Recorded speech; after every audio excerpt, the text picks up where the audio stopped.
PDO ವಿರುದ್ಧ criminal case ದಾಖಲು. ಸರ್ಕಾರದ ಹಣ ದುರ್ಬಳಕೆ ಆರೋಪದಡಿಯಲ್ಲಿ ಗ್ರಾಮ ಪಂಚಾಯತ್ ಅಭಿವೃದ್ಧಿ ಅಧಿಕಾರಿ ಅಶ್ವಿನಿ ಮೇಲೆ ಕ್ರಿಮಿನಲ್ ಮೊಕದ್ದಮೆ ದಾಖಲಾಗಿದೆ. ಚಿಟ್ಗುಪ್ಪ ತಾಲೂಕಿನ ನೇಣ ಗ್ರಾಮ ಪಂಚಾಯಿತಿಯಲ್ಲಿ 15ನೇ ಹಣಕಾಸು ಯೋಜನೆಯಡಿ ಲಕ್ಷಾಂತರ ರೂಪಾಯಿ ಹಣ ದುರುಪಯೋಗ ಕುರಿತು ಕ್ರಿಮಿನಲ್ ಪ್ರಕರಣ ದಾಖಲಾಗಿದೆ.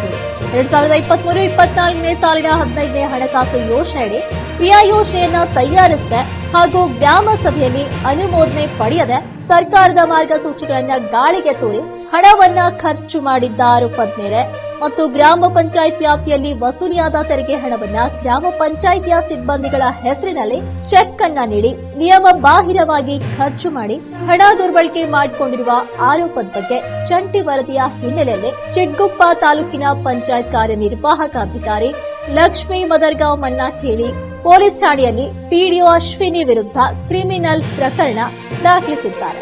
ಇದಾಗಿತ್ತು ಹೊತ್ತಿನ ವಿಶೇಷ. ಇನ್ನಿತರ ಸುದ್ದಿಗಳಿಗಾಗಿ ನೋಡ್ತಾ ಇರಿ ಕೆಪಿ ನ್ಯೂಸ್. ಇದು ಜನಸಾಮಾನ್ಯರ ಧ್ವನಿ.